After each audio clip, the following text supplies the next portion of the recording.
Wah, salve. Saudara-saudari sahabat Silimo Katolik yang terkasih, salam jumpa bersama dengan saya, Pastor Yohanes Eko Prastio, dalam Renungan Harian Silimo Katolik, edisi Senin, 25 Agustus 2025. Mari kita mengawali hari baru, mempersembahkan hidup dan karya kita kepada penyelenggaraan Tuhan. Mari kita juga mempersembahkan doa dan intensi kita masing-masing, dan kita menandai diri kita dengan tanda kemenangan Kristus dalam nama Bapa dan Putra dan Roh Kudus. Amin. Semoga rahmat Tuhan kita Yesus Kristus, cinta kasih Allah, dan persekutuan Roh Kudus bersamamu dan bersama rohmu. Marilah kita berdoa. Allah Bapa yang Maha Kudus, Engkau selalu menawarkan kepada kami kesempatan untuk bertobat dan berbalik kepadamu. Perkenankanlah kami untuk selalu membina sikap tobat, menyadari kelemahan kami di hadapan-Mu, dan membuka diri terhadap kasih kerahiman-Mu.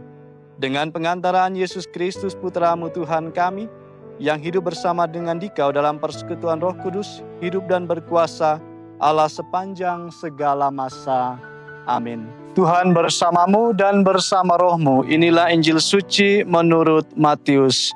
Dimuliakanlah Tuhan. Pada suatu hari Yesus berkata kepada ahli-ahli Taurat dan orang-orang Farisi, "Celakalah kalian, hai ahli-ahli Taurat dan orang-orang Farisi, hai kalian orang-orang munafik, karena kalian menutup pintu kerajaan surga di depan orang. Sebab kalian sendiri tidak masuk dan kalian merintangi mereka yang berusaha masuk. Celakalah kalian, hai ahli-ahli Taurat dan orang-orang Farisi, hai kalian orang-orang munafik, sebab kalian menelan rumah janda-janda, sementara mengelabui indera orang dengan doa yang panjang-panjang. Sebab itu, kalian pasti akan menerima hukuman yang lebih berat. Celakalah kalian, hai ahli-ahli Taurat dan orang-orang Farisi, hai kalian orang-orang munafik, sebab kalian mengarungi lautan dan menjelajah daratan untuk mentobatkan satu orang saja menjadi penganut agamamu, dan sesudah ia bertobat, kalian menjadikan dia orang neraka yang 2 kali lebih jahat daripada kalian sendiri. Celakalah kalian, hai pemimpin-pemimpin buta yang berkata, bila bersumpah demi bait suci, sumpah itu tidak sah. Tetapi bersumpah demi emas bait suci, sumpah itu mengikat. Hai kalian orang-orang bodoh dan orang-orang buta, manakah yang lebih penting, emas atau bait suci yang menguduskan emas itu?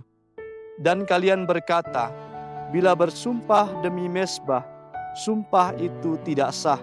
Tetapi bersumpah demi persembahan yang ada di atasnya, sumpah itu mengikat. Hai kalian orang-orang buta, manakah yang lebih penting, mempersembahkan persembahan atau mezbah yang menguduskan persembahan itu? Karena itu barang siapa bersumpah demi mezbah, ia bersumpah demi mezbah dan juga demi segala sesuatu yang terletak di atasnya. Dan barang siapa bersumpah demi bait suci, ia bersumpah demi bait suci dan juga demi dia yang diam di situ. Dan barang siapa bersumpah demi surga, ia bersumpah demi tahta Allah dan juga demi dia yang bersemayam di atasnya." Demikianlah sabda Tuhan. Terpujilah Kristus. Saudara-saudari sahabat Silimo Katolik yang terkasih, tema permenungan kita hari ini ialah tentang iman sejati tidak menyulitkan orang. Saudara-saudari terkasih dalam Kristus, dalam Injil hari ini, Yesus berbicara dengan nada yang sangat keras. Ia tidak menegur orang jahat, pencuri atau pendosa publik, tapi justru ia mengecam orang-orang yang kelihatan paling rohani di mata masyarakat, para ahli Taurat dan orang-orang Farisi. Mengapa Yesus menegur mereka? Karena meskipun mereka mengajar tentang Allah, mereka tidak menjadi jalan menuju Allah.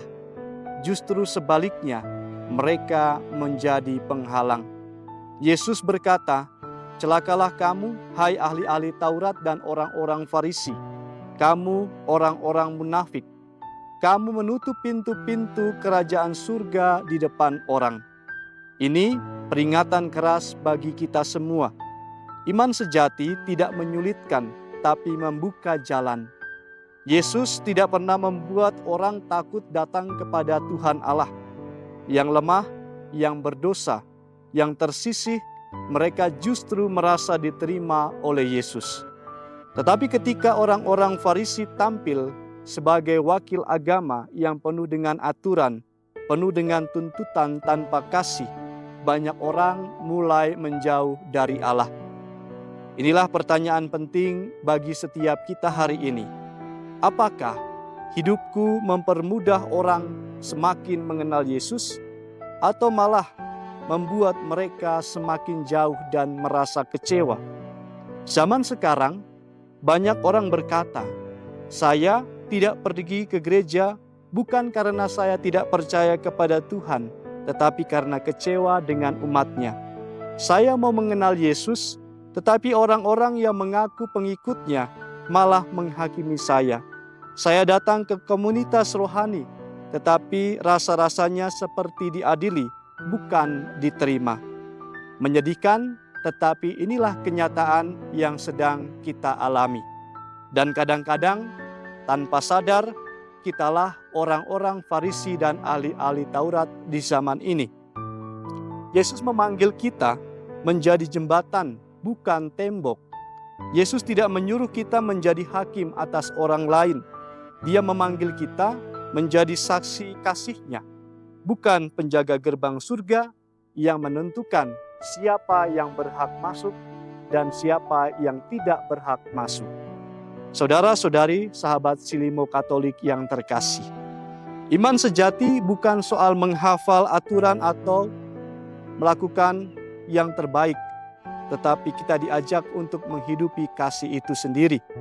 Saat kita menyambut orang baru dengan ramah, kita telah menunjukkan pribadi Yesus.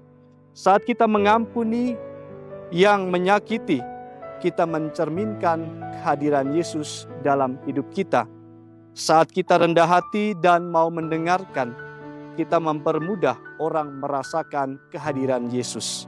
Kita mungkin satu-satunya Injil hidup itu yang dibaca oleh orang-orang di sekitar kita. Saudara-saudari, sahabat Silimo Katolik yang terkasih, jangan biarkan kita menjadi alasan seseorang menjauh dari kasih Allah. Sebaliknya, mari kita semua berusaha menjadi pribadi yang menghadirkan kasih, kelembutan, dan pengharapan dalam Kristus. Tuhan memberkati kita. Marilah kita berdoa. Allah Bapa yang Maha Bijaksana, Engkau menganugerahi kami dengan iman dan pengetahuan, memahami apa yang baik dan benar. Semoga kami cermat memperhatikan tanda kehadiran-Mu dan melaksanakan kehendak-Mu dalam kehidupan sehari-hari, sampai kami Kau persatukan dalam kehidupan abadi dengan pengantaraan Kristus Tuhan kami. Amin.